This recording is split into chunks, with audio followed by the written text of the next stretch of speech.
Praise the Lord, purihin ang ating dakilang Diyos. Ay, nung ano pa po ako mga kapatid dumating, nung March 6. At hindi nga lang po ma-schedule ng maayos yung pag-uwi ko, yung hindi namin masabi. Kasi yung unang ticket namin ay hindi ko nasakyan. Supposedly kasama po ako ni Pastor David pabalik ng Luzon. And then yung pangalawang schedule ng pag-uwi ay hindi rin natuloy. So, naisip ko na nakakaya naman kung sa pangatlo ay hindi ko ulit masakyan yung ticket tapos hindi ako matuloy. I mean, nasabi tapos hindi ako matuloy. So, yun po ay purihin ng Panginoon na nakabalik po ako ng maluwalhati.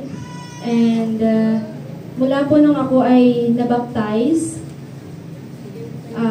teenager pa lang ako noon, that was 16 years old, ako po ay lumayas para maging manggagawa. Ito po yung first uwi ko na pinakamatagal. So, purihin ng Panginoon, para sa akin ito ay tagumpay dahil napapansin ko po, before ako umuwi, nag 10 days fasting ako, cover-break ko lang. And then, napapansin ko po, every uwi ko sa amin, simula nung ako'y nabaptize, lagi akong 21 days lang doon sa amin. And then, 2 times kong sinubukan na lumagpas ng 21 days. Kasi pag 21 days, pag bumabalik, kailangan before 21 days nakabalik na. Sinubukan ko 2 times na lagpasan yung 21 days. Ang nangyayari po ay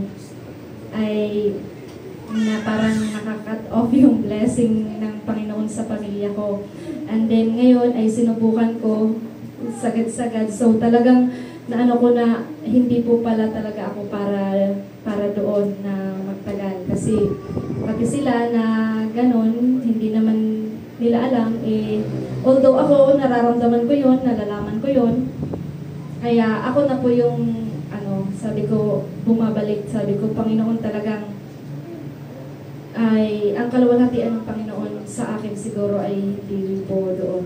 Kaya ngayon pa man ay first time ko din na sabi ko nung ako'y nakabalik na ipurihin ng Panginoon. Na-miss ko po si Pastor David, pati ang mga tao. Kaya nung una, sabi niya, huwag ka munang umuwi, dyan ka muna, sulitin mo muna. Nung una, okay pa. Tapos, nung sumunod, sabi niya, darating naman ako, huwag ka munang umuwi, ganon. Tapos, nung umalis na siya, hindi ako napasama. Sabi ko, so uwi na ako. Sabi niya, huwag muna, dyan ka muna, enjoy mo muna yung pamilya mo, ganon. Enjoy ko naman, pero parang there's something na parang may kulang. Nung bandang huli na, pag tumatawag siya, iniiyakan ko na. Wala na siyang choice. Sabi niya, sige, kailan ka uwi? Kaya gayon. Kaya gayon pa man ay para sa akin, ako po ay nagtagumpay, nakabalik po ako ng maluwalhati at maayos. Kaya yun po ay patotoo po. Ang ginawa ko doon sa amin ay nag-caregiver po ako sa aking lola na siya po ay bedridden, nakahiga na lang.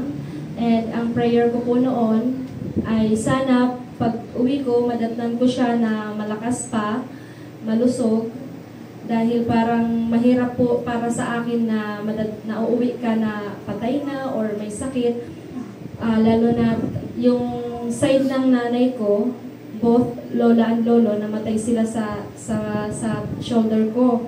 And then sa side naman ng tatay ko, yung lolo ko, namatay din sila. Yung nagkakataon na yakap ko o kaya hawak ko, yun yung moment na ganun. So, pinag-pray ko na sana pag umuwi ako, hindi pa siya ganon. Ayoko yung nagbabakasyon na saka lang uwi kasi may sakit, may patay. Ayoko yung ganon.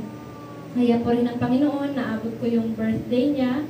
She's already 89 years old. Karangalan po yun sa akin. Hindi ko alam sa ibang pamilya. Pero para sa akin kasi pinag-pray ko yung na hindi matempuhan na ganon.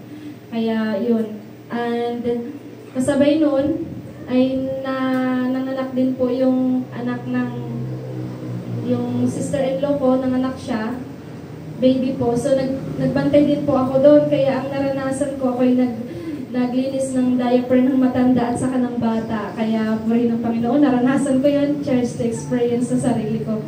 Kaya, Maraming salamat dahil iniingatan tayo ng Panginoon at salamat din po sa pag-iingat ng Diyos kay Pastor David ng mga panahong